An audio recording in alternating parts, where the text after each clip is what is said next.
Masechet Shabbat Daf Tzadik Zayin, on va commencer à la 10e ligne. Amar Rish Lakish, Achoshet Biksherim, Loke Begufo, Dirti Vehen Loya Aminuli. Rish Lakish nous enseigne que celui qui soupçonne les autres à tort, eh bien, sera sanctionné et il sera atteint dans sa propre chair. De qui on l'apprend? Vehen Loya Aminuli. Lorsque Moshe Rabbeinu a été missionné par Akadosh Baruch Hu pour aller délivrer le peuple juif et la libérer de l'esclavage en Égypte, eh bien Moshe a remis en cause la confiance qu'avait le Ham Israël en Dieu. Et il va dire à Akadosh Baruch Hu, peut-être que les Juifs ne vont pas me croire. Vehen lo ya'aminu li. Eh bien, Akadosh Baruch Hu lui a dit, sache que mes enfants sont des croyants, fils de croyants. Et tu les soupçonnes à tort, eh bien c'est pour cela que Moshe Rabbeinu a été sanctionné et sa main est devenue lépreuse. C'est ce que nous explique maintenant la Gemara. Vegalia kame kuchabrichu de mehemne Israël. Akadosh Baruch Hu le savait pertinemment, pour lui tout est dévoilé, que Israël avait confiance en Dieu, ils avaient de la foi. À Marlo, il va dire à Moshe Rabbeinu, Hem aminim benema aminim, ils sont croyants, fils de croyants. Ve'ata en sofra leha amin. Par contre, toi, un jour, tu vas perdre ta foi en Dieu. À quel moment? On va voir tout de suite. Hem aminim dirti vaya amenaam. Israël sont des gens croyants, comme il est écrit, vaya amenaam. Le peuple y a cru. Quand Moshe Rabbeinu leur annonçait la délivrance. Bene Ma'aminim, fils de croyants. C'est qui? C'est Avraham Avinu. Vehe'emin Bashem, il a été dit à son propos, et il crut en Dieu. Ata en sofra leha amin. Par contre, toi, tu vas faillir dans ta émouna. À quel moment? Lorsque Moshe Rabbeinu a frappé le rocher, au lieu de lui parler, eh bien, Kadosh Baruch Hu va lui dire, à cause de cela, tu n'entreras pas en Eretz Israël, tu vas mourir dans le désert, parce que vous n'avez pas cru en Dieu qui vous a demandé de sanctifier son nom. Voici le pasouk. Ya'an lo he'emantem bi lagdisheni le'enei bnei Israël. Parce que vous n'aviez pas eu confiance en moi pour sanctifier mon nom aux yeux d'Israël. Et où est-ce que nous voyons qu'en effet, il a subi une sanction parce qu'il a soupçonné Israël à tort? Umimai delaka dirtiv vayomer Hashem lo od havena yatra bechekecha vayave yado becheko vayotziah veine yado metzoraat kashaleg. Hashem avait dit à Moshe, tu t'inquiètes, peut-être qu'ils ne vont pas te croire, eh bien tu feras devant eux des prodiges et ça va les convaincre. Premier prodige, prends ton bâton, jette-le à terre. Il s'est transformé en serpent. Ensuite, tu lui as dit, tiens-le par la queue, et rosbiznavo, vayhi lemate bechapo. Et c'est comme ça que le serpent est redevenu bâton dans la main de Moshe Rabbeinu. Ensuite, tu lui as dit, voilà, un deuxième signe, fais rentrer ta main en ton sein, sous ton vêtement. Et quand il a fait sortir, voilà que la main est lépreuse. La lèpre, c'est la sanction pour celui qui fait de la médisance, qui dit du lachon hara. Eh bien, en quelque sorte, puisque Moshe Rabbeinu a fait du lachon hara d'Israël, en les soupçonnant de manquer de foi et de confiance en Dieu, c'est la raison pour laquelle il a mérité cette lèpre. Alors, voilà comment nous dit Rish Lakish, celui qui soupçonne des gens injustement, eh bien, il payera de sa propre chair.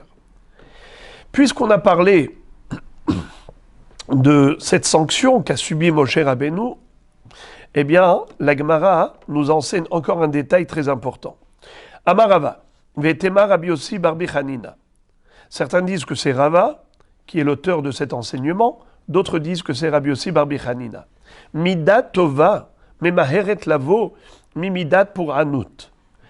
La dimension du bien est plus rapide que la dimension du mal. C'est-à-dire, Quand Akadosh Baruch Hu sanctionne quelqu'un, il le fait lentement. Mais lorsque il s'agit de faire du bien, de le favoriser, d'agir avec bienveillance, eh bien Akadosh Baruch Hu le fait très rapidement. D'où on apprend cela. Des ilou, bemidat pour anut, ktiv, vayotsia veine yado metzoraat kashaleg. Lorsque Moshe Rabbeinu a été sanctionné, eh bien, il a mis sa main dans son sein, et quand il a sorti, ce n'est qu'à l'extérieur qu'elle est devenue lépreuse.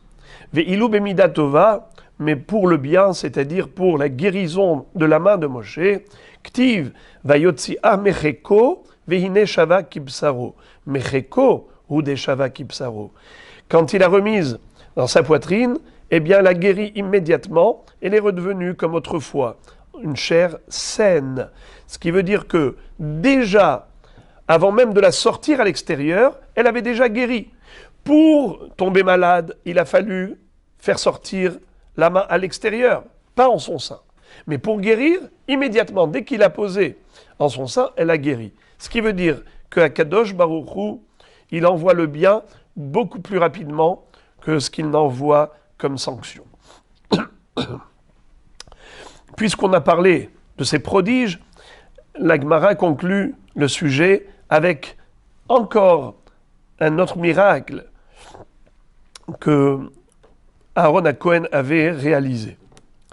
Avant on parlait de Moshe, maintenant on parle de Aaron. Vaïvla mate Aaron et matotam. De quoi parle-t-on? Lorsque Moshe et Aaron se sont retrouvés devant le pharaon, Paro leur a dit « Qui me prouve en effet que c'est Dieu qui vous a envoyé pour me réclamer la libération du peuple juif ?» Alors, pour le convaincre, ils ont voulu l'impressionner avec un miracle. Et quel fut le prodige? C'est que Aaron à Cohen a lancé son bâton sur le sol devant Paro, et le bâton s'est transformé en serpent. Alors Paro a éclaté de rire, il dit « Ce tour de magie est tellement simple, c'est un jeu d'enfant pour nous. » Il a appelé ses sorciers, immédiatement, ils ont fait pareil. Mais qu'est-ce qui s'est passé? C'est qu'après, le maté de Aaron est redevenu bâton, le leur également, « Vaïvla maté Aaron et matotam » Le bâton de Aaron a avalé le bâton des magiciens. Et la Gemara dit Amarabil Hazar, Nes Betoch Nes. Il y a eu là un double miracle. Premièrement, c'est que le bâton s'est transformé en serpent. Deuxièmement, c'est qu'une fois redevenu bâton, il a avalé les autres bâtons. Qu'un serpent avale d'autres serpents, c'est une chose qui peut être naturelle. Mais qu'un bâton avale des bâtons, ça c'est surnaturel et ça les a réellement impressionnés. Et maintenant la Gemara revient à la halacha de la Mishnah. On a appris dans la Mishnah Azorek mirshut hayachid irshut hayachid urshut harabim ba'emtza Rabbi Akiva mechayev hachachamim potrim. Si quelqu'un a lancé un objet alors qu'il se tenait dans le Reshut HaYachid, et l'objet atterrit dans un autre Reshut HaYachid en traversant un domaine public, un Reshut HaRabim, Rabbi Akiva dit Chayav, Chachamim disent Patour. Ba'e Rabba. Rabba va s'interroger quant à la raison de ce débat, de cette machloket. Pourquoi Rabbi Akiva dit Chayav et Chachamim disent Patour? Alors Rabba va proposer deux hypothèses. Soit la mahloket de Rabbi Akiva et Chachamim a eu lieu dans le cas où le bonhomme a lancé un objet du Reshut HaYachid au Reshut HaYachid en traversant le Reshut HaRabim, mais dans le Reshut HaRabim, il y a deux niveaux. Il y a en dessous de Dit Fachim et il y a au-dessus de Dit Fachim. On le sait très bien que l'atmosphère du Reshut HaRabim occupe Dit Fachim. À partir du sol, on compte 10 tfachim, un tefach, c'est marloquette, est-ce que c'est 10 cm ou 8 cm? Allez, on va dire 8 cm. 8 fois 10, 10 tfachim, c'est 80 cm. donc à une hauteur de 80 cm, c'est Reshut Harabim. Au-delà, c'est Makom Pitour, c'est-à-dire un lieu neutre, qui n'est plus Reshut Harabim.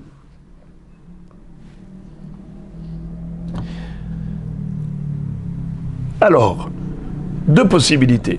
Soit le bonhomme a lancé l'objet, Mirshut Hayachid, Reshut Hayachid, mais ça a survolé le Makom Ptour, c'est-à-dire au-dessus des dit Fachim qui sont sur le Reshut Harabim, de l'atmosphère du Reshut Harabim, ou bien que l'objet a volé à l'intérieur de l'atmosphère du Reshut Harabim, dans l'espace des dit Fachim.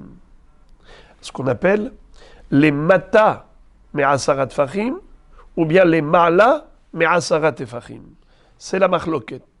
Pardon, c'est le Safek. Rabat va avoir un doute, à savoir, est-ce que la Machloket, elle est d'Avka quand l'objet a survolé le Reshut Harabim, mais les Mata Me'asara, ou bien la Machloket, elle est d'Avka les Ma'ala Me'asara. Alors on va expliquer.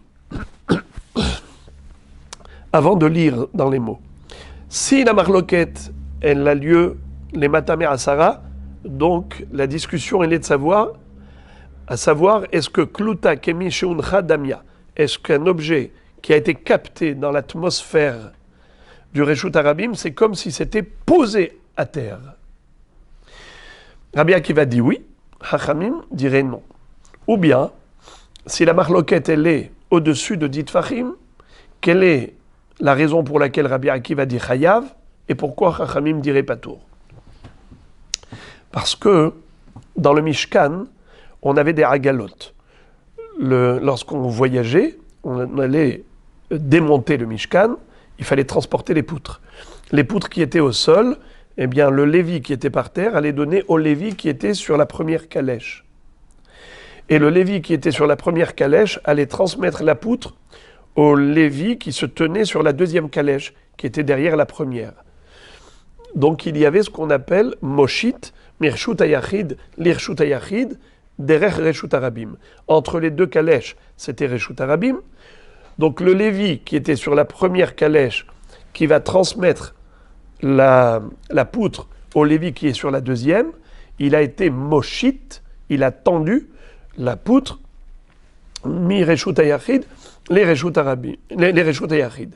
Mais comme la poutre, elle était au-dessus des dit Fachim du Reshut Harabim, donc la poutre a traversé l'espace du Makom Ptor, le lieu neutre. Alors, si dans le Mishkan, il y avait cette action, donc cette action, elle est interdite Shabbat, puisque la référence de tous les interdits shabbatiques, c'est les opérations qu'on a retrouvées dans le Mishkan, dans la construction du Mishkan. Alors, Rabbi Akiva va dire, c'est vrai que dans le Mishkan, on n'a trouvé que la notion de Moshit, mais moi je compare Zorek à Moshit. De la même façon que tendre un objet d'une main à l'autre et de transmettre cette poutre du Reshut Hayachid au Reshut Hayachid, Derech Makom Ptor Chayav, eh bien même Zorek, quelqu'un qui prendrait un objet et il le lance du Reshut Hayachid au Reshut Hayachid via Makom Ptor Chayav. Alors il y a deux possibilités. Soit la Machloket entre Rabbi Akiva et Chachamim, elle a lieu en dessous de dit Fachim, soit quand l'objet il est au-dessus des dit Fachim. C'est ça la Machloket. C'est ça le Safek de Rabat. Alors maintenant on va traduire les mots. Ba'e Rabat. Rabat s'est demandé, il s'est posé une question. Les matam et asara péligé, est-ce que la Machloket elle est justement lorsque l'objet a traversé l'atmosphère du Reshut Harabim en dessous de dit Fachim, ou Beha Peligé, et c'est en cela qu'ils discutent. Des morts savar amrinan kluta kemi sheuncha damia.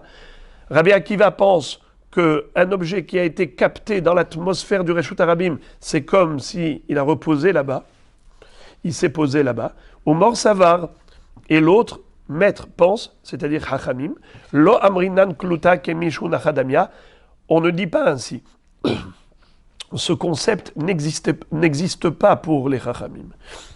Ils disent un objet qui ne s'est pas posé dans le Reshut Harabim, il a juste volé dans cet espace, n'est pas considéré comme munah. Or, la nacha, ça fait partie intégrante de la melacha de Hotza'a. Si il n'y a pas eu de nacha, donc il n'y a pas de raison de considérer que ça s'est posé dans le Reshut Harabim.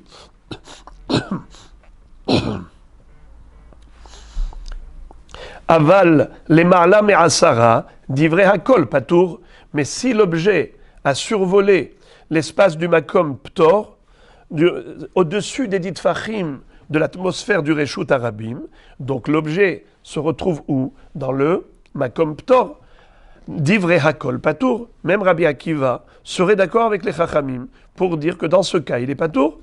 Velo yalfinan zorek mimoshit, car on ne compare pas l'action de quelqu'un qui lance un objet à l'action de transmission d'objet.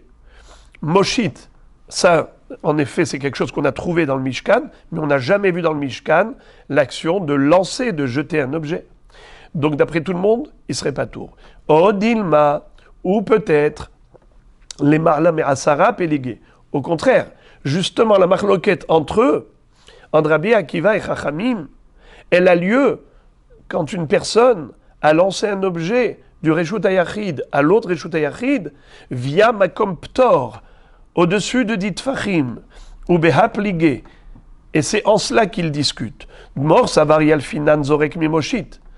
Il y a un maître qui compare Zorek à Moshit. C'est Rabbi Akiva. Ou Mor Savar Lo Yalfinan Zorek Mimoshit. Et Chachamim disent on ne peut pas apprendre Zorek de Moshit. Ce sont deux actions totalement distinctes, incomparables. Avale matam et asara, divrei akol chayav. Mais si l'objet qui a été lancé d'un Reshut HaYachid à l'autre avait traversé l'atmosphère du Reshut Harabim, en dessous des dit Fachim, eh bien dans ce cas-là, même Chachamim serait d'accord avec Rabbi Akiva pour dire que Kluta kemi sheuncha damia. Maïtama, pour quelle raison? Kluta kemi sheuncha damia. Si elle a été captée dans l'atmosphère du Reshut Harabim, c'est comme si elle avait été posée là-bas même, et par conséquent, il y a une hotza'a, mi Reshut HaYachid au Reshut Harabim, de toute évidence, cet homme est chayav khatat, et ce, même d'après Chachamim, pas uniquement Rabbi Akiva. Amar Rav Yosef. Rav Yosef nous apporte une précision à ce propos. Il nous dit, Hamilta, Iba Yalel et Rav Frisda. Ce même doute, ce même safek, Rav Frisda l'avait, exactement comme Rabba. Mais qui est-ce qui lui a résolu le problème? Pashta Nihale, Rav Hamnuna Meha. Rav Hamnuna lui a résolu le problème à partir de la braïta suivante. Qu'est-ce qu'elle dit la braïta? Mershut HaYachid l'Irshut HaYachid ve'over birshut harabim atzma Rabbi Akiva mechayev v'chachamim potrim. Si l'objet est allé d'un Reshut HaYachid à l'autre Reshut HaYachid en traversant le Reshut Harabim même, Reshut Harabim atzma, là il y a un mot de plus qu'on n'avait pas vu avant. Rabbi Akiva mechayev v'chachamim potrim. C'est dans ce cas qu'il y a la mahloket. Rabbi Akiva dit chayav et chachamim disent patour. Regardez comment il lui a démontré l'explication. Mi deka amar birshut harabim atzma pshita lemata me'asara peligé. Du fait que la braïta est précisée et soulignée qu'on parle ici d'un objet qui a volé dans l'espace du Reshut Harabim atzma, dans le Reshut Harabim même. Ça veut dire que l'objet n'était pas dans l'espace supérieur qu'on appelle Makom Ptor, au-dessus de dit Fachim. C'était forcément dans le Reshut Harabim même, c'est-à-dire en dessous de Asarat et Fachim. Ou Bemaï. Et de quoi parle-t-elle, cette braïta? Et l'ima Bema'avir, est-ce qu'elle parle d'un cas où le bonhomme a transféré l'objet d'un Reshut HaYachid à l'autre Reshut HaYachid en traversant le Reshut Harabim, c'est-à-dire que la personne tenait dans sa main l'objet et c'est en marchant qu'elle a fait ce transfert? Ce n'est pas possible. Pourquoi? Les mata me'asara ou des mihyav, les ma'ala me'asara lo mihyav. Sous-entendu que cet homme ne serait chayav d'après Rabbi Akiva que dans la mesure où l'objet il avait tenu en dessous de 10 tfachim. Mais s'il a tenu au-dessus de 10 tfachim, même s'il était dans sa main, il serait patour. C'est chose impossible. Pourquoi? Vea Amar Rabbi Elazar, Hamotzi Masoy, les Mala Me'asara, Hayav, Sheken Masa Bene Kehat. Puisque nous voyons que Rabbi Elazar nous a enseigné qu'une personne qui a transporté un objet, et cet objet était suspendu sur l'épaule de la personne, il a tenu au-dessus de 10 tfachim, plus d'1 mètre de hauteur. Quel est le din? Eh bien, il est chayav tout de même, bien que l'objet n'était pas en dessous de 10 tfachim, dans l'atmosphère du Reshut Harabim, l'homme est quand même chayav. Pourquoi? Sheken masa bene kehat. Car nous retrouvons dans le transport du Mishkan que les bene kehat, c'était la famille de Lévi, il y avait 3 familles, Gershon, Kehat et Merari. Les bene kehat, eux, transportaient l'arche sainte, le misbéyar, mais ils transportaient sur leurs épaules. Donc c'était au-dessus d'1 mètre de hauteur. Ce n'était pas proche du sol. Et tout de même, ils le transportaient, sous-entendu qu'un transport pendant Shabbat, même si l'objet contient, il est au-dessus de 10 tfachim, on est chayav, puisque tous les interdits shabbatiques, on les déduit du Mishkan.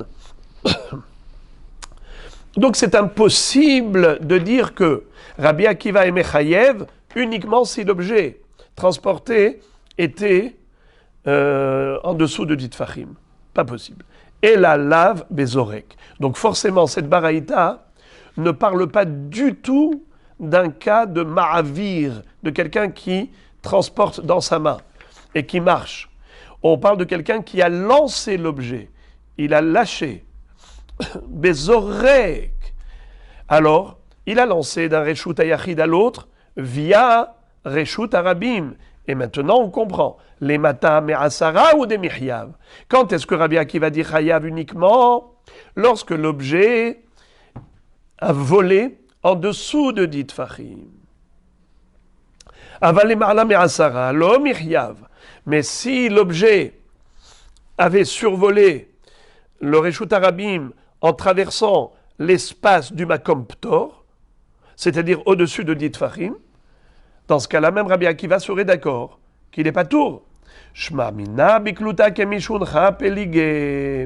Sous-entendu que la marloquette qu'on a retrouvée dans la Mishnah entre Rabbi Akiva et Chachamim, elle repose sur ce débat, à savoir, est-ce que ce concept de Kluta Kemishun Damia existe ou pas? Rabbi Akiva dit oui, Chachamim disent non.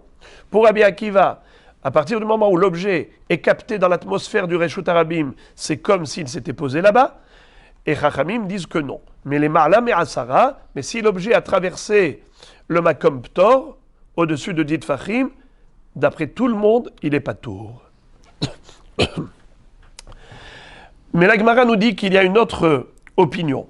Upliga de Rabbi Elazar, de Amar Rabbi Elazar, Mechayev aya Rabbi Akiva, afilu le Ma'ala Me'asara. Vehai de katane Reshut Harabim atzma, leodi'acha kohan de Rabanan. Qu'est-ce que ça veut dire?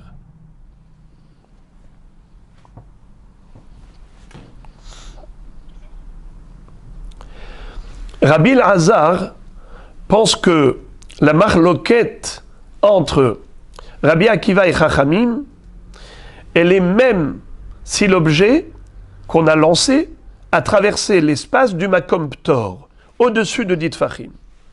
Mais Hayev aya Rabbi Akiva afilu le ma'ala me'asara. Vehaï de katane Reshut Harabim atzma. Alors pourquoi dans cette baraïta on a précisé Birshut Harabim atzma? Quand l'objet a traversé le Reshut Harabim, l'atmosphère du Reshut Harabim, c'est-à-dire en dessous de 10 tfachim. Réponse, Leodi'acha kohan de Rabanan. C'est pour t'indiquer la force des Chachamim, c'est-à-dire Hachamim disent patour, pas seulement lorsque l'objet a volé dans l'espace du Makom Ptor, mais même lorsque l'objet a volé dans l'espace du Reshut Harabim, en dessous de Ditfachim, malgré tout l'homme est patour. Pour quelle raison? Parce que Hachamim ne tiennent d'aucun principe de Rabbi Akiva, ni du principe de Klutak et Mishun Chadamia, et ni du principe de Yalfinan Zorek Mimoshit. Tandis que Rabbi Akiva, lui, il pense qu'on est chayav dans les deux cas de figure. On est chayav dans le cas où l'objet est passé en dessous de Ditfachim ou même au-dessus de Ditfachim. Pourquoi? Parce que Rabbi Akiva, lui, il tient de ces deux principes. En dessous de Ditfachim, qu'est-ce qu'il dit? Klutak et Mishun Chadamia. Au-dessus de Ditfachim, qu'est-ce qu'il pense? Yalfinan Zorek Mimoshit. Donc, puisqu'il a ces deux arguments, voilà pourquoi Rabbi Akiva dit chayav dans tous les cas de figure et Chachamim diront patour dans tous les cas de figure. Et la Gemara de dire que ce même Rabbi Elazar est en machloket avec un Chacham qui s'appelait Rav Chilkia bar Tuvi, ou pliga de Rav Chilkia bar Tuvi. Deam Rav Chilkia bar Tuvi, Tor Shelosha, divrei akol chayav. Les Ma'ala me'asara, divrei akol patour. Mishlosha ve'ad asara, banu le machloket, Rabbi Akiva ve'Rabanan. Qu'est-ce que nous dit ce Rav Chilkia bar Tuvi? Il nous dit qu'il y a trois espaces. Le premier, c'est l'espace qu'il y a entre le sol et 3 tfachim de hauteur. Un tefar, il y a une discussion, est-ce que c'est 10 cm ou 8 cm? Alors, pour arrondir, on va dire 10 cm. 3 tfachim, ça fait 30 cm. Alors, depuis le sol jusqu'à 29 cm, c'est considéré comme le sol lui-même. Ensuite, entre 30 cm et 1 mètre, ces 70 cm s'appellent l'atmosphère du Reshut Harabim. Ensuite, au-dessus d'1 mètre, c'est déjà Makom Ptor, c'est l'espace neutre. Alors, il nous dit la chose suivante. Quelqu'un qui a lancé un objet d'un Reshut HaYachid à l'autre Reshut HaYachid. Entre les deux, il y avait Reshut Harabim qui circulait. Quel est le din d'après Rabbi Akiva et Chachamim? On nous dit comme ça. D'un Reshut HaYachid au Reshut HaYachid, et l'objet a volé dans l'espace des 29 cm au-dessus du sol, tout le monde est d'accord qu'on est chayav. Même Chachamim sont d'accord pour dire que cet homme est chayav. Pourquoi? Parce qu'on considère que tout ce qui est proche du sol à moins de 3 tfachim de hauteur est considéré comme déjà posé sur le sol. Mais entre 30 cm et 1 mètre, là on est déjà dans le Reshut Harabim, mais on n'est pas carrément proche du sol. Alors là, Rabbi Akiva dit, malgré tout, il est chayav. Pourquoi? Klutak et Mishun Chadamia. Si ça a été capté dans l'atmosphère, eh bien c'est tout comme si c'était posé dans ce Reshut Harabim. Mais Chachamim ne sont pas d'accord avec ce concept de Klutak et Mishun Chadamia. Mais au-delà de 10 tfachim de hauteur, puisque c'est un espace neutre qui est Makom Ptor, même Rabbi Akiva est d'accord avec les Chachamim pour dire qu'il est patour. Donc, il est clair que Rabbi Elazar n'est pas d'accord avec Rav Chilkia bar Tuvi. On a bien compris que d'après Rabbi Elazar, la machloket, elle est double. Rabbi Akiva, il est mechayev aussi bien en dessous qu'au-dessus de dit Tfachim, et Chachamim, eux disent que l'homme est toujours dispensé, toujours quitte, il n'a pas commis d'infraction, minatora, dans la mesure où il a lancé Reshut HaYachid et Reshut HaYachid, même s'il y avait un Reshut Harabim au milieu. Tanyana Mehachi, la braïta que la Gemara va citer maintenant, elle nous confirme en effet cette jolie explication de Rav Chilkia bar Tuvi. Betor Shelosha, divrei akol chayav. Lema'ala me'asara, eno ela mishum shvut. Ve'im hayu reshuyot shelo, mutar. Mishlosha ve'ad asara, Rabbi Akiva mechayev, v'chachamim potrim. Donc, cette baraïta pense comme Rabbi Chilkia Bartouvi, sauf qu'elle rajoute un détail. Pour l'instant, je vais laisser ce détail entre parenthèses. En dessous de 3 tfachim, tout le monde est d'accord qu'on est chayav. Si l'objet a volé au-dessus de 10 tfachim, tout le monde est d'accord qu'on n'est pas tour. La marloquette entre Rabbi Akiva et Chachamim n'a lieu d'être que si l'objet a volé entre 3 tfachim et 10 tfachim. Donc, la Braïta confirme ce qu'on vient de voir. Mais, quel est le rajout de la Braïta? Le rajout, c'est que entre 3 et 10, au-dessus de 10 tfachim, on a dit que d'après tout le monde, on n'est pas tour. Mais tout de même, il y a un issour des Rabbanan. Patour minatora, aval assour midei Rabbanan, ce qu'on appelle shvut. Et ce, pour quelle raison? Pourquoi c'est assour midei Rabbanan? La réponse, c'est que même lorsqu'on habite dans une résidence fermée, si on est 2 propriétaires ou 2 colocataires, eh bien, on n'a pas le droit de transférer des objets de l'un à l'autre. Pourquoi? Parce qu'il faut d'abord faire un Eruvé Hatzerot. On prend par exemple une corbeille, on met dedans du pain. Toi et moi, on va mettre du pain et on va déposer cette corbeille dans l'une des 2 maisons. Désormais, on considère que comme si les 2 habitaient dans cette maison. Et ils ont le droit de transporter, de transférer des objets au travers de la cour commune aux 2. Mais, si on n'a pas fait un Eruvé Hatzerot, il y a un Issour rabbinique. Alors la Gemara dit, c'est exactement ce qui se passe.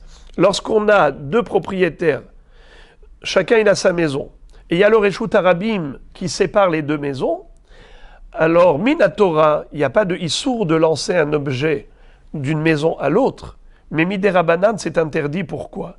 Car Réhouven est propriétaire de la maison A, Shimon est propriétaire de la maison B, ils ne peuvent pas faire Eruvé Hatzerot entre eux puisqu'il y a le Reshut Harabim qui sépare, et voilà pourquoi c'est interdit Midei Rabbanan. Mais, dans la mesure où ces 2 maisons appartenaient à un même propriétaire, eh bien, il n'y a aucun Issour, même pas rabbinique, puisqu'on n'a pas besoin de faire le Eruvé Hatzerot lorsque je suis moi-même propriétaire des 2 maisons. Quand est-ce qu'il faut faire Eruvé Hatzerot avec le pain? Ce n'est que si on était 2 propriétaires différents. Mais si c'est le même propriétaire qui a les 2 maisons, c'est sûr qu'il a le droit de transférer des objets d'une maison à l'autre au travers de la cour qui les sépare. Donc là aussi, on peut lancer un objet du Reshut HaYachid au Reshut HaYachid, même si ça traverse le Reshut Harabim, étant donné que il est le même propriétaire. Très bien. La Gemara maintenant va se focaliser sur ce détail qui a été rajouté dans la Braïta. Amar Mor, Imayu Reshuyot Shelo, Mutar. On a dit que s'il était propriétaire des 2 maisons, eh bien il a le droit de lancer de l'une à l'autre. La Gemara dit qu'à partir de cette Braïta, on peut adresser une objection à Rav. Limat yevet yuvta de Rav, de Itmar, shne batim mishne tzidei Reshut Harabim. Si quelqu'un avait, s'il y avait 2 maisons, on ne parle pas d'un propriétaire. Shne batim bishne tzidei Reshut Harabim. 2 maisons. L'une se trouvait à droite du domaine public et l'autre était à gauche. Rabba Baravuna Marav, Assour Lizrok Mizelazé. Rav nous dit, interdit de lancer un objet d'un Reshut HaYachid à l'autre via Reshut Harabim. Ou Shmuel Amar Mutar Lizrok Mizelazé. Shmuel dit que c'est permis. Très bien. Alors, qu'est-ce que tu vois ici? Tu vois que Rav a interdit. Comment ça se fait? La Gemara dit que c'est sûr que ces 2 maisons appartenaient au même propriétaire. Quelle est la preuve? La preuve, c'est que Shmuel permet. Or, si c'était 2 propriétaires, comment Shmuel permettrait? Donc, si Shmuel a dit permis, c'est que les 2 maisons appartenaient au même propriétaire et ils n'ont pas besoin de faire Eruvé Hatzerot. Alors, pourquoi est-ce que Rav a interdit? Rav qui a dit Assour, ça veut dire qu'il interdit même si ces 2 maisons appartenaient au même propriétaire. mais pourtant la Braïta avait dit Moutar l'Izrok mizelazé. Réponse. Velav miog kimna lehahi kegon de midle had ou metate had des imnin nafal veatel atouye. N'est-ce pas que cette Baraïta, on a déjà expliqué qu'il s'agit de deux Reshut HaYachid qui n'étaient pas au même niveau. Il y avait un Reshut HaYachid qui était en haut et un autre Reshut HaYachid qui était en bas. Alors, pourquoi est-ce que Rav interdit? Parce qu'il est difficile de viser juste. Il y a un risque que ça tombe au milieu, entre les deux maisons.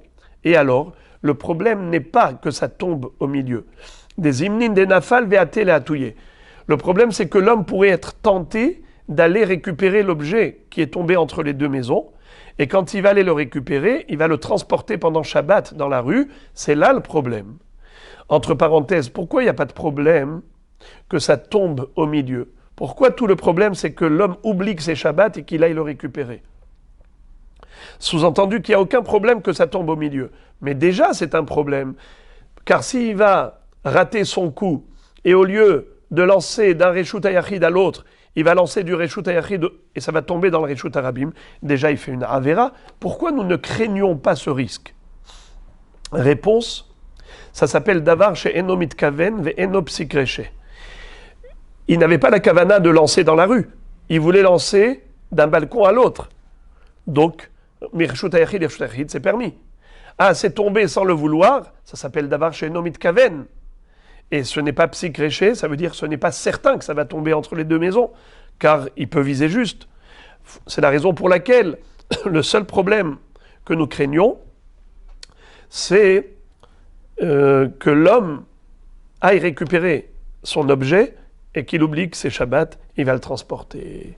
Mais si c'était au même niveau, où il n'y a pas du tout de risque qu'il rate son coup, alors même Rav serait d'accord qu'on a le droit de lancer d'un Reshut HaYachid à l'autre via Reshut HaRabim, dans la mesure où l'objet traverse quel espace? L'espace neutre, au-dessus d'un mètre, au-dessus de 10 tfachim. Très bien. Maintenant, la Gemara va se focaliser sur un détail qu'on a évoqué au passage, à savoir qu'en dessous de 3 tfachim, on dit que c'est la voûte. N'est-ce pas?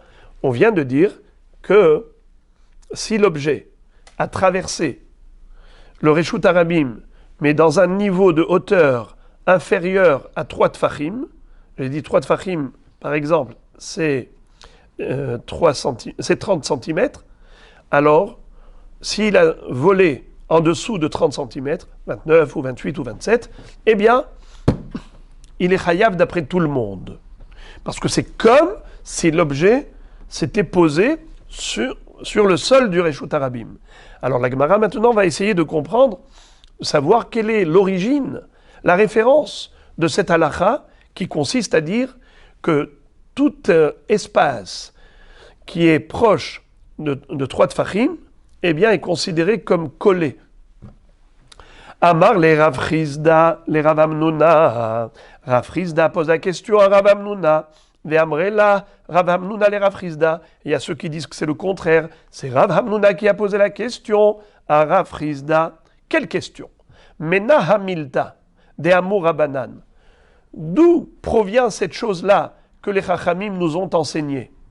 C'est-à-dire cet enseignement Kol pachot mishlosha kelavud dami. À chaque fois qu'il y a moins de 3 tfachim d'écart, eh bien c'est comme collé. Comme si l'espace vide est inexistant. On considère que l'objet, il est collé. D'où ça sort ça? Quelle est la référence? Amarle, il lui a répondu, les fiches chez Ifsharla l'Irshut HaRabim, chez Tilaket Bemalket ou Birhitani. Il lui a dit, bien je vais t'expliquer, pourquoi tout objet qui survole le sol et il est en dessous de 3 tfachim de hauteur, c'est comme s'il était posé sur le sol. Pourquoi? Car le sol du monde n'est pas droit. Lorsqu'on marche dans la rue, ce n'est jamais vraiment droit. Il y a toujours des bosses. À plus forte raison lorsque c'était de la terre battue, même quand il n'y a pas de goudron. Quand c'était de la terre battue, il y avait toujours des bosses. Donc, étant donné qu'on ne peut pas raboter le sol du Reshut Harabim avec un rabot ou avec des ciseaux ou un sécateur, n'est-ce pas? La terre, elle est ce qu'elle est. Il y a toujours des petites bosses. Alors ces bosses-là, elles sont d'une hauteur en général inférieure à moins de 3 tfachim. C'est la raison pour laquelle on considère que le sol, il monte jusqu'à 3 tfachim. C'est-à-dire, pas jusqu'à 30 cm, jusqu'à 29 cm. La Gemara dit, Iachi shlosha nami. La Gemara dit, je ne comprends pas. Si c'est ça la raison, parce que le sol n'est pas droit, eh bien le sol, je peux te dire qu'il n'est pas droit, il a même des bosses supérieures à 3 tfachim. Pourquoi est-ce que tu as décidé de dire que les bosses, elles sont jusqu'à 29 cm? C'est pas vrai, elles peuvent être 30, 31, 32. Il n'y a rien qui nous permet de définir cette mesure.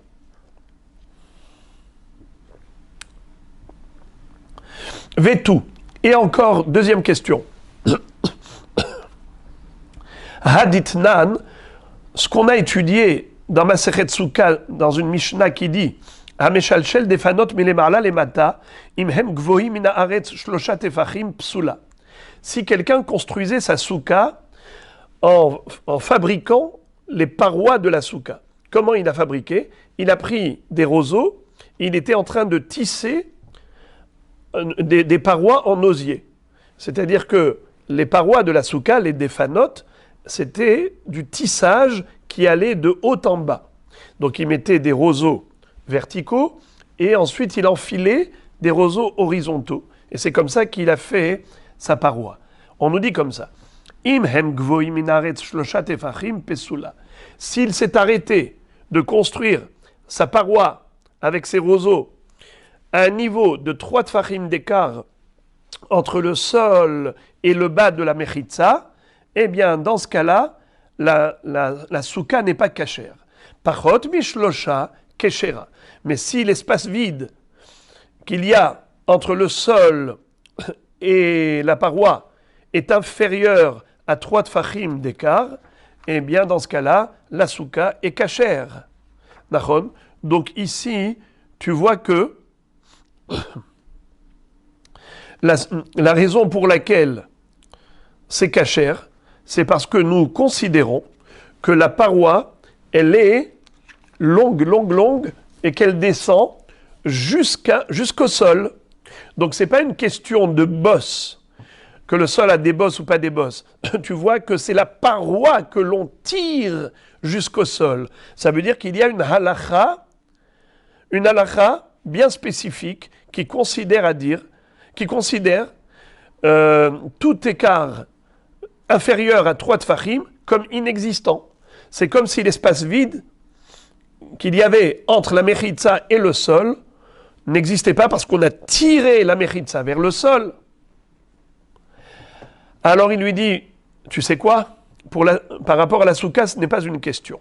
Hatam, là-bas, pourquoi est-ce qu'on dit que, en effet, la souka est l'ekshera? C'est parce que Mishum de aviala mechitza shagdaim bokaimba. On a une règle qui dit que la mechitza, c'est une paroi qui doit empêcher l'intrusion et l'accès de l'extérieur. Et qu'est-ce qu'on appelle empêcher l'accès d'extérieur? Pas seulement des gens qui marchent debout, même des agneaux, des chevreaux qui étaient des animaux domestiques qui vivaient dans la ferme à côté des gens. Eh bien, il ne faut pas que le gdi, le petit chevreau, puisse d'un bond sauter à l'intérieur de la souka. Il faut qu'il ait quand même une certaine barrière. Alors c'est vrai qu'il peut passer par en dessous, mais difficilement.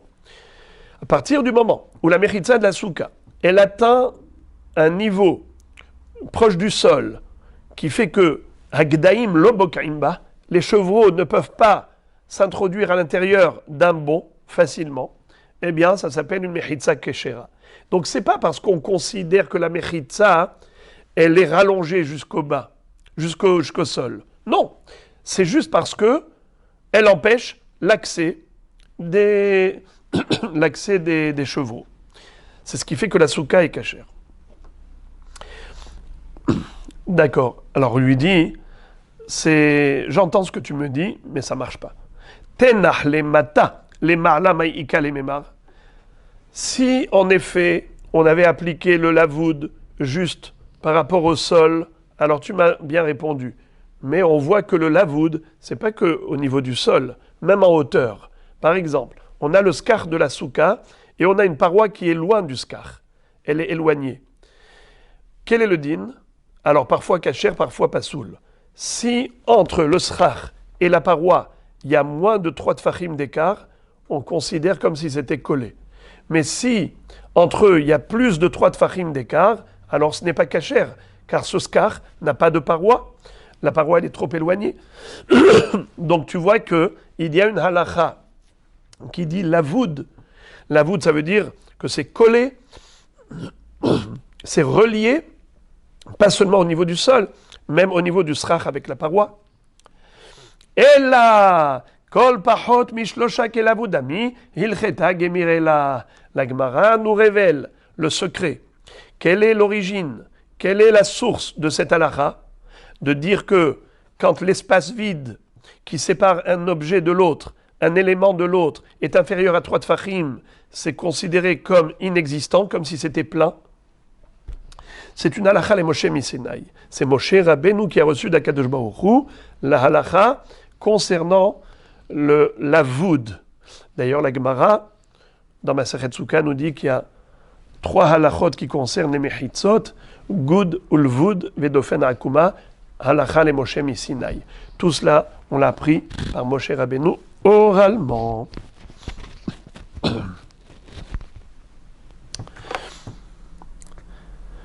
Tanu Rabanan. La Gemara maintenant nous cite une baraïta. Mirshut ayachid lirshut arabim, urshut ayachid baemtsa, rabim echayev, vachachamim potrim. Jusqu'à présent, on a appris des halachot qui concernent une personne qui a lancé un objet d'un reshut ayachid à l'autre reshut ayachid en traversant le reshut arabim. Maintenant, on va apprendre le cas inverse. Quelqu'un qui a lancé un objet d'un reshut arabim à l'autre reshut arabim en survolant le reshut ayachid. Quel est le din? Rabbi dit hayav et chachamim disent patour. Je répète. Mirshut arabim, lirshut arabim, urshut ayachid baemtsa, rabbi mechayev, chachamim potrim. Maintenant, Rav ou Shmuel vont nous donner une explication.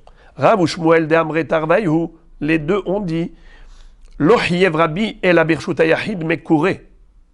De Amrinan beta keman de malia damia. Aval she'eno mekure lo. Ils expliquent l'intention de Rabbi. Quand est-ce que Rabbi nous dit que cet homme est hayav? C'est uniquement si l'objet qu'il a lancé d'un reshut arabim à l'autre reshut arabim, c'était au travers d'un reshut arabim qui avait une tikra, qui avait un toit. Mais kouré, ça vient du mot tikra. Tikra, c'est un toit. Imaginons par exemple, on a une maison au milieu du reshut arabim, une pièce. Elle a 2 portes. D'accord? Il y a 2 portes d'entrée. Et elles sont en vis-à-vis. Donc, si on ouvre les 2 portes, je peux voir la personne qui est en face. Et en effet, Réhouven se tenait à l'extérieur de la maison, en face d'une porte. Shimon se tenait à l'extérieur de la maison, en face de l'autre porte. Et voilà qu'ils sont en face à face. Et ils jouent au tennis. Il lui envoie la balle. Donc, c'est Mirshut Arabim, l'Irshut Arabim, via Reshut Ayachid.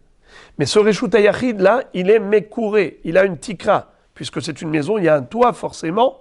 Eh bien, dans ce cas-là, là, Rabbeinu Akadosh va innover un concept, Beta Keman Demalia Dami.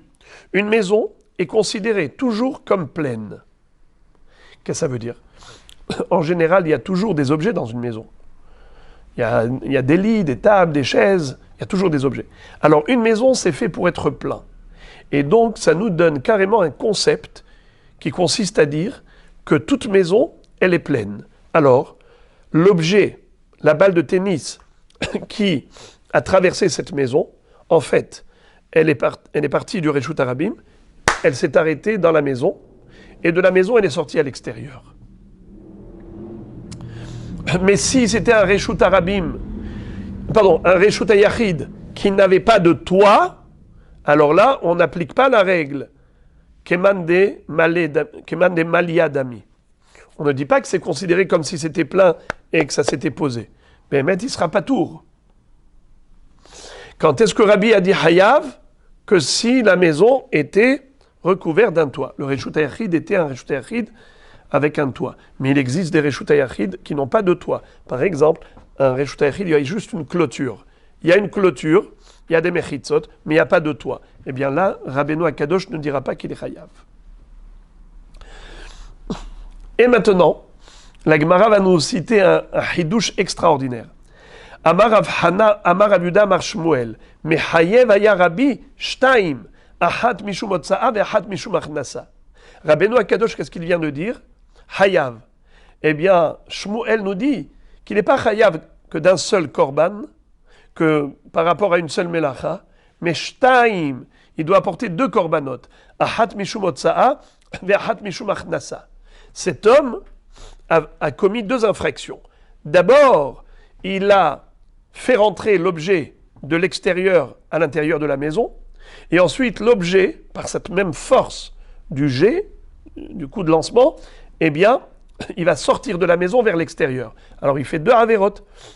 Achnasa, hotsa'a. Très beau chidouche. Par rapport à cela, il va y avoir une objection. Yativ Rav Hana. Rav Hana était assis, mais Kakachialé, et il s'est posé une question par rapport à ce chidouche de Shmuel. Et il dit, les memra de Mechayev Rabbi Atolda Bemakom Av, sous-entendu que Rabbi, il pense comme Rabbi Eliezer. On a déjà vu, il y a quelques jours, que Rabbi Eliezer, il est Mechayev al Tolda Bemakom Av. Quelqu'un qui a récidivé pendant Shabbat, il a fait 2 fois la même melacha dans le cadre du même oubli. Par exemple, il a écrit le matin, il a écrit l'après-midi, et après il s'est rendu compte. Alors, il sera chayav que d'un seul korban. Mais s'il avait fait 2 melachot différentes, le matin il a écrit, l'après-midi il a cousu, alors il apportera 2 korbanot, car ce sont 2 familles de melachot différentes. Quelqu'un qui a fait le matin le Hav et l'après-midi Tolda. Il a fait un Hav Melacha. Par exemple, le matin, il a construit un mur. L'après-midi, il a fabriqué du fromage. Et on a déjà dit que fabriquer du fromage, Megaben, c'est Tolda de bonnet. Quel est le din? Est-ce qu'il sera chayav de 2 korbanot ou bien d'un seul korban? Mahloket. Rabbi Eliezer dit 2 korbanot. Bien que la Tolda, c'est le Tolda du Hav, mais comme ce n'est pas la même façon d'agir, ce n'est pas la même forme de Melacha. Le matin, il a construit un mur, l'après-midi, il a fabriqué du fromage. Au niveau de la forme, c'est totalement différent. Bien qu'au niveau du principe, c'est le même, ce sont considérés comme 2 familles, et il doit apporter 2 korbanot. Mais Chachamim disent que tous les dérivés des Melachot, c'est considéré comme le Hav lui-même, comme s'il avait fait 2 fois le même Hav. Donc il n'apportera qu'un seul korban. Alors maintenant, si Rabbeinu Akadosh nous dit qu'il est chayav 2 korbanot, une fois pour l'entrée, Hachnasa, et une fois pour la sortie, Hotsa'a. Mais la Hachnasa, on a déjà vu dans le daf précédent que la Hachnasa, c'est Tolda de Hotsa'a. Donc s'il est déjà chayav Hatat pour la Hotsa'a, comment est-ce qu'il peut être chayav Hatat pour la Hachnasa? Alors si Rabbeinu Akadosh a dit tout de même qu'il est chayav, et Shmuel a dit qu'il est chayav shtaim, sous-entendu qu'il est mechayev pour la tolda, bemakom av. Et ça c'est impossible, pourquoi? Ve'atanya, Rabbi Omer, devarim had devarim, elle had devarim, elu shloshim vetesha melachot shenemru le Moshe besinaï. Qu'est-ce que ça veut dire? D'où on apprend les 39 travaux interdit Shabbat. Eh bien, évidemment, on les a appris du Mishkan. Toutes les opérations qui étaient nécessaires pour la fabrication du Mishkan s'appellent Melacha. Mais comment est-ce qu'on sait qu'il fallait s'arrêter à 39? Rabbeinu Akadosh va nous dire que c'est une allusion faite par Moshe Rabbeinu lorsqu'il a enseigné les lois de Shabbat, comme on voit au début de Parashat Vayakel. Vayakel Moshe et kol ha'adat bnei Israël vayomer alehem. Il leur a dit Elle hadevarim asher tziva Hashem la'asot otam. Voici les choses que Dieu vous a ordonné d'accomplir. Et il leur donne la mitzvah du Shabbat. Eh bien ici, on a une valeur numérique. La Gemataria de Elle, c'est 36. Aleph, Lamed, He, 36. Devarim, le minimum de Devarim, c'est 2. 2 Diburim. 36 et 2, 38. Had Devarim, avec le He en plus, l'article défini, ça fait encore 1. Un Davar, un Dibur en plus. Ça fait en tout 39. Pourquoi la Torah a besoin de nous dire, voilà, il y en a 39? C'est pour nous dire que même si un homme avait commis 39 infractions, il est chayav que de 39 korbanot. Ça veut dire quelqu'un qui ferait le chilul Shabbat absolu, il ne peut pas être chayav plus que 39 korbanot. Or, d'après toi, tu viens de dire que, d'après Rabbi, il est chayav shtaim, un pour Achnasa, un pour Otsa'a. Mais Achnasa, c'est Tolda. Alors ça veut dire que quoi? Que Rabbi pense comme Rabbi Eliezer, qu'on est chayav korban même pour la Tolda, bien qu'on ait déjà fait le Hav. Alors ça donnerait plus que 39 korbanot. On ne va pas se limiter à 39 korbanot, on en aura plus. Or, Rabbeinu Akadosh lui-même aurait dit que Ele Hadevarim, c'est pour nous dire 39 et pas plus. Donc c'est pas possible de dire qu'il sera chayav shtaim pour l'Achnasa et pour la Otsa'a. Amarle Mar aha matnela vekashiale de Rabbi a de Rabbi anan a de Rabbi Yehuda matninan la velo kashialan. Il lui dit, Rabbi Yosef va dire à Rav Hana, je vais te dire, ton problème, c'est parce que tu t'es trompé. Tu as cru que Shmuel, quand il a dit Mehayev Haya Shtaim, tu as cru que Shmuel y parlait de Rabbi, de la halakha de Rabbi, de quelqu'un qui a, de 2 personnes qui se tenaient dans le Reshut HaRabim, et ils ont lancé une balle au travers du Reshut HaYachid. Alors, Rabbi qui a dit Chayav, il voulait dire Chayav Shtaim. Pas du tout. Rabbi ne dira pas Chayav Shtaim, parce que Achnasa c'est une Tolda et Otsa'a c'est le Hav. On n'est pas Mechayev de Korbanot. Quand on a fait le Hav et la Tolda en même temps, il n'y a qu'un seul Korban à apporter. C'est clair. C'est ce que Rabbi nous a enseigné. Et les Hadevarim. Mais Shmuel qui a dit Mechayev Shtaim, il ne parlait pas de Rabbi, il parlait de Rabbi Yehuda par rapport à un autre sujet. Lisons. Amar le Rabbi Yosef, Mar aha matnela vekashiale de Rabbi a de Rabbi, anan a de Rabbi Yehuda matninan la, velo kashialan. Moi je dis que Shmuel il a parlé de Rabbi Yehuda et donc je n'ai pas de kushia. De Tanya, où est-ce qu'on retrouve Rabbi Yehuda? Dans la braïta suivante. Mershut hayachid birshut harabim, ve'avar arba amot birshut harabim. Rabbi Yehuda mechayev, hachamim potrim. Quel est le din si quelqu'un se tenait dans le Reshut HaYachid? Il a pris un objet et il a lancé vers le Reshut HaRabim. Mais l'objet n'a pas atterri juste à côté de la maison. Il a survolé le Reshut HaRabim au-delà de 4 coudées. Et ensuite il a atterri. Alors Rabbi Yehuda va dire Chayav, Hachamim vont dire Patour.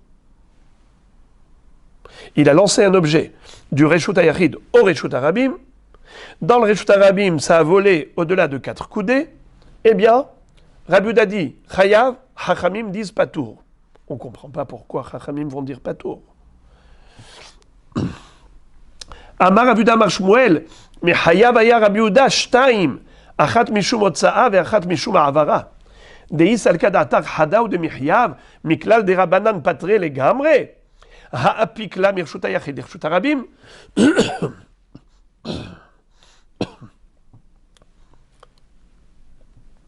C'est là que Shmuel intervient. Shmuel nous dit jamais de la vie Hachamim aurait dit Patour. En fait, Rabbi Yehuda a dit Chayav, il voulait dire Chayav Shtaim. Chayav Shtaim, premièrement pour la Otsa'a, deuxièmement pour Arba Amot Birshut HaRabim. On sait que Shabbat, on n'a pas le droit de déplacer un objet d'un endroit à l'autre dans le domaine public. Si on l'a déplacé au-delà de 4 coudées, Chayav Khatat. Eh bien, ce monsieur, il a fait 2 Averot. Premièrement, il a fait sortir l'objet du Reshut HaYachid au Reshut HaRabim. Deuxièmement, dans le Reshut HaRabim, il a survolé 4 amot. Donc, Chayav Shtaim, c'est ce que dit Rabbi Yehuda. Hachamim, quand ils ont dit Patour, ils ne voulaient pas dire Patour totalement. Ils voulaient dire Patour du deuxième Korban. Mais il est Chayav pour la Hotza'a. Il n'est pas Chayav pour l'envoler, pour avoir traversé le Reshut HaRabim, mais il est chayav pour avoir transféré l'objet du domaine privé au domaine public. Voilà. Très bien. Donc, on a maintenant démontré que Rabbi Yehuda pense en effet qu'on est chayav, shtaim, c'est de lui que parlait Shmuel. La Gemara dit, Mimai, Dilma le'olam imalach, de Rabbi Yehuda hada ou de Mihyav. Verabanan patre les gamré. Comment est-ce que tu es arrivé à cette conclusion de dire que c'est sûr que Rabbi Yehuda est mechayev shtaim? Pourquoi? Parce que Chachamim ont dit patour et c'est inconcevable que Chachamim disent patour, car tout de même cet homme a fait hotza'a. Eh bien, je vais t'expliquer. Echi mishkahatla kegon de amar ad nafkale lirshut harabim tanuah. Peut-être que le cas de figure de cette baraïta est le suivant. Cet homme qui a lancé l'objet du Reshut HaYachid au Reshut HaRabim, il voulait viser un lieu précis. Il voulait que, dès que l'objet soit sorti de la porte d'entrée, qu'il atterrisse immédiatement dans le Reshut HaRabim. Mais qu'est-ce qui s'est passé? Il a lancé trop fort, et donc l'objet a volé, il a atterri au-delà de 4 coudées. Et voici l'objet de leur marloquette. Des Rabbi Yehuda savar amrinan kluta kemishuna hadamia. Veit avidale mahashavto. Ve Rabbanan savre lo amrinan kluta kemishuna hadamia. Ve lo it avidale mahashavto. Avala tolda bimkom av lo mechayev Rabbi Yehuda. Je peux te dire que, de manière générale, Rabbi Yehuda n'est pas mechayev. N'est pas mechayev shtaim, c'est-à-dire tolda bemakom av. Il n'est pas question de faire dire à Rabbi Yehuda qu'il est chayav shtaim. Pourquoi? Car la hotza'a c'est le av. Et arba amot birshut harabim c'est une tolda. Fort possible que Rabbi Yehuda y pense que jamais on ne peut condamner quelqu'un qui a fait le av et la tolda de korbanot. Car lui n'est pas d'accord avec Rabbi Eliezer, qui est mechayev à tolda bemakom av. Lui pense comme Chachamim, qu'un homme qui a fait le av et la tolda be'alem echad, chayav que d'un seul korban. Or ici c'est le cas. Il a lancé un objet, il a volé arba amot birshut harabim, il a fait hotza'a et avara arba amot birshut harabim, c'est le av et la tolda. Donc Rabbi Yehuda, c'est sûr qu'il ne va pas dire chayav shtaim. Donc c'est quoi mechayev? Echad. Si lui il est mechayev echad, alors Chachamim qui disent patour, patour ça veut dire 0 korban. Comment ça se fait? Réponse.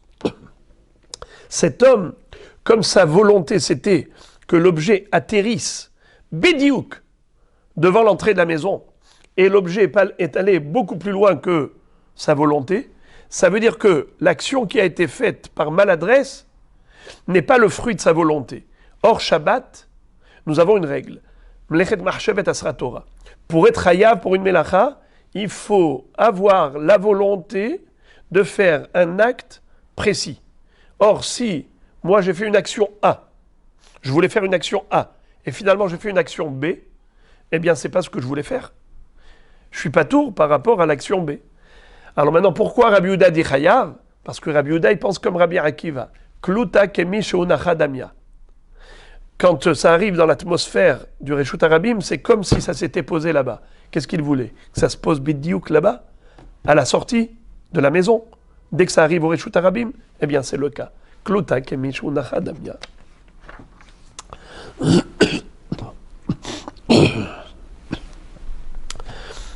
Donc, résultat des courses, qu'est-ce que pense Rabbi Yehuda? qu'on ne peut pas être mechayev al tolda bemakom av. Et par conséquent, ce n'est pas possible de dire qu'il est chayav shtaim. La Gemara va démontrer que Rabbi Yehuda pense que oui, on est chayav korban pour la tolda et pour le av, bien que les deux aient été faits dans le cadre de la même ignorance. Quelle est la preuve de par ailleurs? On va voir tout de suite qu'il parle d'une autre mélacha. La salkada atar. Ne pense pas ce que tu viens de dire. Rabbi Yehuda Detania. Rabbi Yehuda Mosif Afashovet Vermedagdek. Amrulo Shovet Areu Bichlal Meser ou Medagdek Areu Bichlal Oreg. Mailav de Avdinhu Letarvaihu Bahade Hadade Ushma Mina Mehayev Aya Rabbi Yehuda Atolada Bemakom Av. C'est-à-dire, nous savons que Shabbat, il est interdit de tisser. Mais avant d'arriver au tissage, c'est-à-dire introduire le fil de la trame à l'intérieur des fils de la chaîne, il faut d'abord établir les fils de la chaîne. Et les fils de la chaîne, ça va être la base, c'est le chéti. Et ensuite, on va avoir le harev, c'est-à-dire la bobine de fil de la navette qu'on va envoyer à chaque fois entre les fils du chéti. On écarte les fils du chéti 1 sur 2 et on envoie la bobine de fil. Ensuite, on va faire le contraire. On va retenir le fil du harev et on envoie à nouveau la navette et c'est comme ça qu'on va tisser et avoir le fil de la trame à l'intérieur des fils de la chaîne. Au moment où on établit le fil de la chaîne, comment ça s'appelle? Messer. Dans les Avot Melachot, on a vu un messer. Qu'est-ce que c'est que... en français, c'est ourdir. Et qu'est-ce que c'est que oreg? C'est tisser. Tisser, c'est envoyer la bobine de la trame à l'intérieur des fils de la chaîne. Maintenant, une fois qu'on a tissé, c'est-à-dire une fois qu'on a établi les fils de la chaîne, parfois, ils sont un peu trop serrés. On prend un bâton et on va se mettre à équilibrer, à aligner de manière égale avec ce bâton qui s'appelle karkar ou kirkour. Comment s'appelle cette action? Chovet. Parce qu'il utilise le chevet, shiv techa. Avec le chevet, il aligne.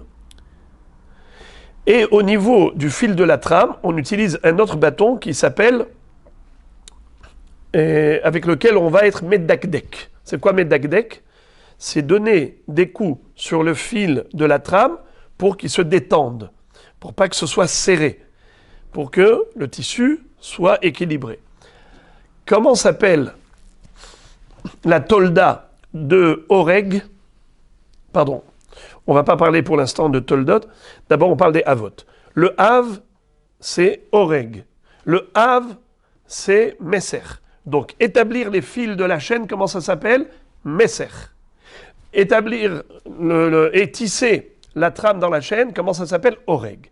Alors maintenant, le monsieur qui est en train de faire maintenant une autre action, c'est d'arranger les fils de la chaîne avec son bâton, chauvette, ou d'arranger les fils de la trame avec son bâton, medagdek.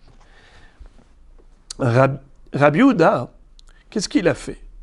Lorsqu'il a entendu la Mishnah des 39 travaux, il a dit, moi, j'en rajoute 2. Rabbi Yehuda Mosif Afashovet Ve'amedagdek. Amroulo. Les Chachamim ont dit à Rabbi Yehuda, pas du tout. Chovet, Areu Bichlal Meser. Mais Chovet, c'est aligner et égaliser les fils de la chaîne, c'est déjà inclus dans la melacha de Meser, établir la chaîne, le chéti. Medagdek, Areu Bichlal Oreg. Medagdek, c'est-à-dire d'étendre le fil de la trame, c'est déjà inclus dans le issour de Oreg, de tisser. Alors, la Gemara, pour l'instant, a compris ainsi. Elle suppose. Maïlav, de Avdinhu letarvaihu bahade hadade, ushma mina, mehayev aya Rabbi Yehuda atolda bemakom av. la Gemara conçoit que ici Rabbi Yehuda, quand il a dit « moi je pense, Mosif, de Korbanot », on parlait de la chose suivante. Cet homme, au début, il a d'abord établi la chaîne, ce qu'on appelle Meser Chouté Hacheti. Ensuite, qu'est-ce qu'il a fait? Il a pris son bâton et il a été chauvette. Il a aligné convenablement les fils de la chaîne. Donc il a fait le Hav et sa tolda. Le Hav c'est Meser, la tolda c'est chauvette. Ensuite, Oreg, il a tissé. Il a fait le Hav, Oreg. Et après, avec son bâton, il a détendu les fils de la trame. Qu'est-ce qu'il a fait? Tolda de Oreg. Donc il a fait 2 Havot avec leur toldot. Et pourtant, qu'est-ce que dit Rabbi Yehuda? Il est chayav 4 korbanot. Pour les 2 Havot et pour les 2 toldot. Mashma que Rabbi Yehuda pense, comme Rabbi Eliezer, qu'on est chayav korban pour la tolda, même si elle a été effectuée après avoir fait le Hav. Tu as d'abord effectué la Melacha, qui était le Hav, et après, dans le cadre du même oubli, tu as fait la Tolda, eh bien, Rabbi Yehuda dit, tu es Chayav Shtaim, comme Rabbi Eliezer. Pourquoi tu as voulu remettre ça en cause? La Gemara dit pas du tout, ça ce n'est pas une preuve. Mimai, dilma le olam de avda le halechuda ve halechuda. Be'emet, on ne parle pas de quelqu'un qui a fait Oreg et Chovet. Meser ve Chovet. Oreg ou Medagdek. On ne parle pas de quelqu'un qui a fait le Hav et la Tolda. Pas du tout. On parle de quelqu'un qui n'a fait que les Toldot. Ve Rabbi Yehuda, Atolada bemakom avlo michayev. Et je peux te dire que Rabbi Yehuda pense comme Chachamim, pas comme Rabbi Eliezer. C'est-à-dire quand on fait le Hav et la Tolda le même jour, le même Shabbat, et Berlem Ehad, il n'y a qu'un seul korban à apporter. Alors c'est quoi la discussion entre Rabbi Yehuda et Chachamim? Ou Beha Kamefalge. Des Rabbi Yehuda savar Hane Avot Ninhu. Ve Rabbanan savre Hane Toladot Ninhu. Rabbi Yehuda pense que Chovet et Medagdek, ce ne sont pas des dérivés de Meser et de Oreg. Il pense que ce sont des Melachot à part entière. Ça veut dire que d'après lui, il n'y a pas que 39 travaux, il y a 41 travaux interdits Shabbat. Chovet et Medagdek. Teda, la preuve que c'est ça son opinion. Des Katané, Rabbi Yehuda Mosif. C'est écrit Rabbi Yehuda Mosif. C'est quoi Mosif? Iamart bishlama. Mosif, ça veut dire il rajoute. Mosif. Iamart bishlama avot. Maï Mosif. Mosif avot. Si tu me dis que Rabbi Yehuda, il voulait dire que Chovet et Medagdek, ce sont des avot et pas des toldot, alors je comprends. Le verbe Mosif, il l'a rajouté. Mosif avot. Il te dit, il n'y a pas que 39, j'en rajoute 2. Et là, il y a Martoldot, Maï Mosif. Mais si pour Rabbi Yehuda, Meser et, Chovet et Medagdek, ce sont que des Toldot, des dérivés, alors il n'est pas Mosif. Il n'a pas rajouté plus que 39 travaux. Il a juste dit qu'on est Chayav là-dessus. Mais ne me dis pas Mosif. Dis-moi qu'on est Chayav. Mais quand tu dis Mosif, ça veut dire que tu rajoutes dans le nombre des Melachot. Itmar Nami, Rabba et Rabbi Yosef d'Amre Tarvayu, Lochiev, Rabbi Yehuda, Ela Ahad. En effet, Rabba et Rabbi Yosef disent, ce n'est pas vrai. Rabbi Yehuda n'est pas Mechayev Shtaim. Shmuel n'a certainement pas parlé de Rabbi Yehuda. Parce que si tu dis que Rabbi Yehuda et Mechayev Shtaim, parce qu'il a lancé un objet et il a survolé 4 coudées, il en ressort que quoi? Qu'il est Chayav Khatat pour la Hotsa'a et il est Chayav Khatat pour la Avara Arba Amot Birshut Arabim. Mais Avara, c'est une tolda de Hotsa'a. Quoi? Ça veut dire qu'il est Mechayev pour la tolda comme pour le Hav. Ça veut dire que même s'il a fait la tolda avec le Hav, il va être Chayav Shtaim, c'est pas possible. Comme on vient de le démontrer maintenant, et Rabba et Rabbi Yosef le disent clairement.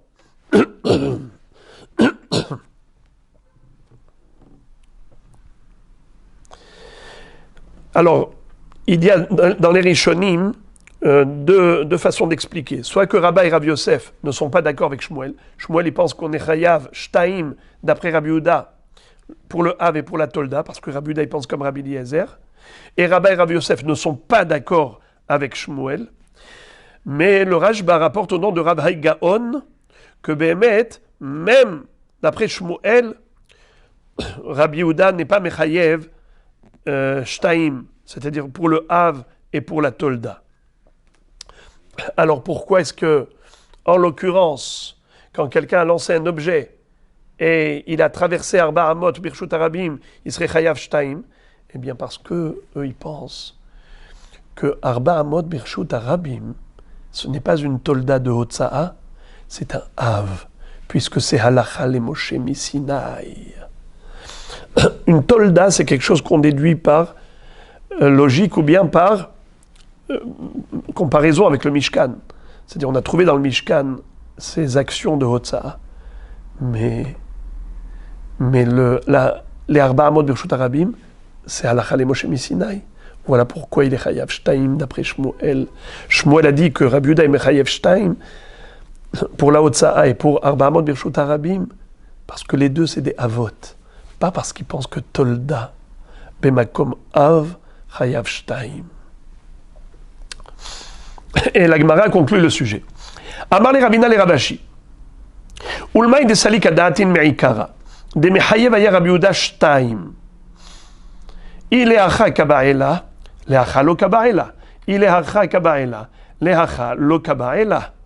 C'est-à-dire que il y a quelque chose d'incompréhensible par rapport à ce qu'on avait compris au début. Vous vous rappelez, on avait dit que la raison pour laquelle, d'après Rabbi Yehuda, il est Chayav Shtaim, pourquoi il est Chayav Shtaim, on avait dit, parce qu'il a lancé l'objet et il a fait Arba Amot Birshut Arabim. Béhémet, Rabbi Yehuda n'a pas dit Chayav Shtaim. Rabbi Yehuda dit Chayav. Hachamim ont dit Patour. Alors, Shmuel avait dit, mais Chayav aya Rabbi Yehuda Shtaim. Et on a compris que pourquoi Shtaim? Shtaim, un pour la Hotza'a et un pour Arba Amot Birshut Arabim. Si on dit qu'il est Mechayev, à Tolda Bemakom Av. Mais la Gemara dit, admettons que Rabbi Yehuda soit Mechayev à la Tolda Bemakom Av. Ok. Mais en l'occurrence, dans ce cas précis, ce n'est pas possible de dire qu'il est Chayav Shtaim. Pourquoi? Parce que cet homme, il voulait faire une action. Il voulait faire sortir l'objet du Reshut HaYachid au Reshut HaRabim. Où est-ce qu'il voulait qu'il atterrisse, cet objet? Là, ou là, ou là, ou là, où? Il ne peut pas vouloir deux endroits. Donc, il a voulu, par exemple, qu'il atterrisse proche de la maison. Alors, il est chayav que pour la Hotza'a. Il ne voulait pas que ça aille au-delà de 4 coudées. Ou bien, s'il voulait que ça arrive là-bas, et c'est arrivé là-bas, il ne voulait pas que ça arrive proche de la maison. Donc la Hotza'a, c'était que vers là-bas. Ça veut dire qu'en d'autres termes, cet homme ne doit pas être chayav pour les Arba Amot Birshut Arabim, il doit être chayav que pour la Hotza'a. Car la Hotza'a, c'était ce qu'il voulait. Alors il voulait que ça atterrisse ou là-bas ou là-bas. Mais ne me dis pas qu'il est chayav Shtaim, parce qu'il ne voulait pas que ça atterrisse dans 2 endroits. Réponse. À Marley, il lui a répondu, Be Omer, Kol Makom Shetir Tsetanoah. On parle ici d'un cas spécifique, d'un cas atypique, où le bonhomme a dit, peu importe, là où ça atterrit, c'est ma volonté. Là où ça va atterrir, c'est ma volonté. Alors maintenant, il est Chayav Shtaim. Chayav pour la Hotza'a, Chayav pour la Avara. Si on dit que Rabbi Yehuda, il est Chayav al Tolda Bemakom Av, pourquoi est-ce que ça s'appelle qu'il a eu la volonté de faire les deux? Parce qu'il a dit, là où ça va atterrir, c'est ma volonté. Alors quand c'est sorti à l'extérieur, déjà Rabbi Yehuda, qu'est-ce qu'il dit? Klutak et Mishun Chadamia. C'est comme si ça avait reposé sur le sol, ça s'est posé sur le sol dès que c'est sorti de la maison. Et après, ça rebondit et ça fait Arba Amot. Ça aussi, c'était sa volonté. Kol Makom Shetir Tsetanoah. Voilà pourquoi, quand on avait dit que Rabbi Yehuda, peut-être, il pense comme Rabbi Eliezer, qu'on est Mechayev al Tolda Bemakom Av, ça s'appelle 2 melachot accomplis en fonction de sa volonté. C'est pas en dehors de sa volonté. Voilà pourquoi il aurait été chayav shtaim si éventuellement Rabbi Yehuda pensait qu'on est chayav al tolda bemakom av.